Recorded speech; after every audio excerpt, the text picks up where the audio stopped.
The term tissue is used to describe a group of cells found together in the body. The cells within a tissue share a common embryonic origin. Microscopic observations reveals that the cells in a tissue share morphological features and are arranged in an orderly pattern that achieves the tissue's functions.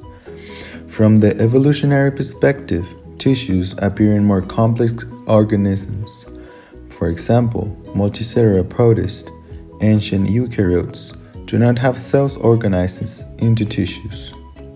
Although there are many types of cells in the human body, they are organized into 4 broad categories of tissues: epithelial, connective, muscle, and nervous.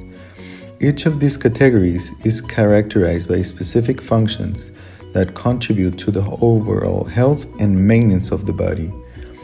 A disruption of the structure is a sign of injury and disease. Such changes can be detected through histology, the microscopic study of tissues, appearance, organizations, and function. Bueno, primeramente vamos a hablar sobre los 4 tipos de tejidos. Pero para antes de esto ocupamos saber qué es un tejido. Bueno, un tejido es un conjunto de células similares que suelen tener un origen común y que funcionan en conjunto para desarrollar actividades especializadas. Los tejidos están formados por células y la matriz extracelular producida por ellas. La matriz es casi inexistente en algunos tejidos, mientras que en otros es abundante y contiene estructuras y moléculas importantes desde el punto de vista estructural y funcional. ¿Y cuáles son los 4 tipos de tejidos? Bueno, los 4 tipos de tejidos son el epitelial, el conjuntivo, el muscular y el nervioso. Tejido conectivo. El tejido conectivo protege y da soporte al cuerpo y sus órganos. Varios tipos de tejido conectivo mantienen los órganos unidos, almacenan energía y ayudan a dar inmunidad contra patógenos. Todos los tejidos conectivos consisten en células vivas rodeadas por una matriz. Sus principales diferencias consisten en el tipo de fibra y el número de fibras presentes en la matriz. Desde el más rígido al más blando, las principales clases de tejido conectivo se van a presentar enseguida. Tejido conectivo laxo. Las fibras de los tejidos conectivos laxos están dispuestas sin excesiva tensión entre las células. Los tipos de tejido conectivo laxo son el tejido conectivo areolar, el tejido adiposo y el tejido conectivo reticular. Tejido conectivo denso. Los tejidos conectivos densos contienen más fibras, que son más gruesas y están agrupadas más densamente que en el tejido conectivo laxo, aunque con menor cantidad de células. Existen 3 tipos: tejido conectivo denso regular, tejido conectivo denso irregular y tejido conectivo elástico. Cartílago. El cartílago es una densa red de fibras de colágeno y elásticas inmersas con firmeza. El cartílago es menos duro y más flexible que el hueso. Solo se encuentra en pocas partes del organismo. El más extendido es el cartílago hialino, que tiene una gran cantidad de fibras de colágeno ocultas en una matriz gomosa. Forma la estructura de soporte de la laringe, donde se origina la voz. Une las costillas al esternón y recubre los finales de muchos huesos, donde forma las articulaciones. Tejido óseo.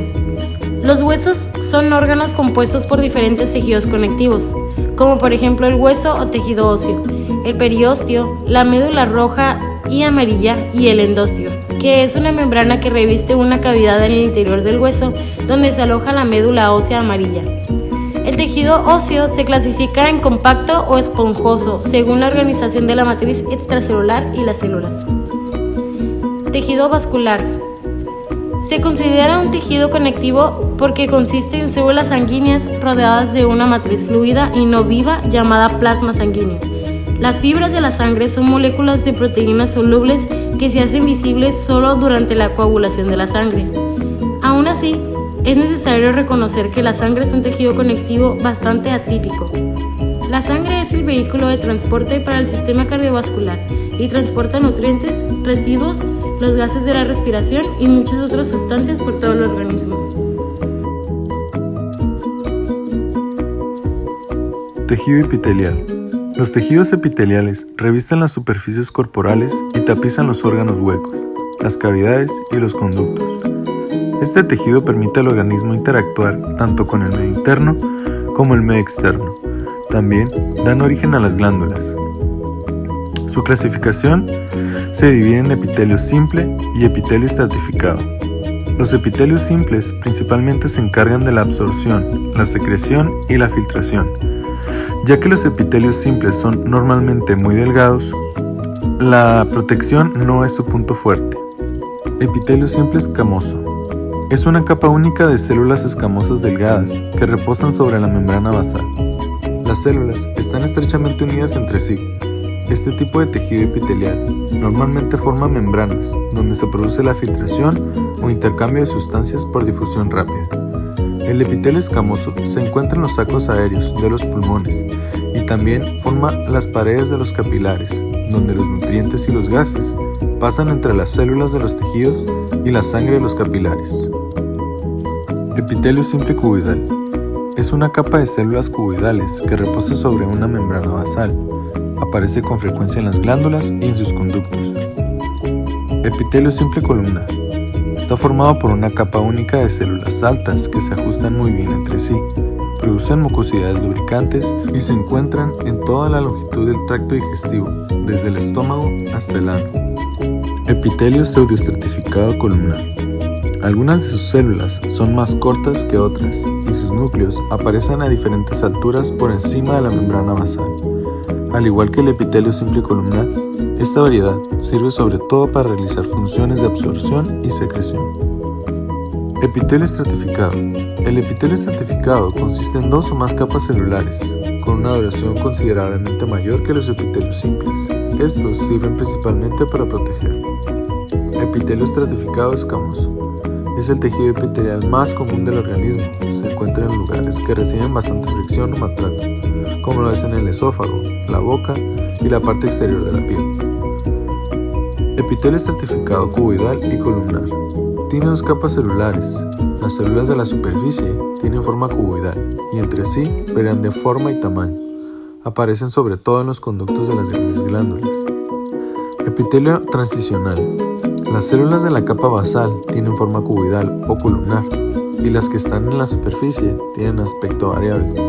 Es un epitelio estratificado escamoso muy modificado que forma el recubrimiento de solo unos pocos órganos como lo es la vejiga urinaria, las uréteres y parte de la uretra. Cuando el órgano está tenso por la acción de la orina, el epitelio reduce su espesor y las células superficiales se aplanan y adoptan formas parecidas a escamas.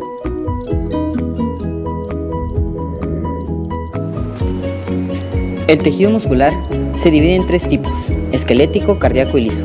Aunque los diferentes tipos de tejido muscular comparten algunas propiedades, difieren entre sí en su anatomía microscópica, localización y control por parte del sistema nervioso y sistema endocrino. El sistema muscular esquelético se denomina así porque la mayoría de los músculos esqueléticos mueven los huesos del esqueleto. El tejido muscular esquelético es estriado.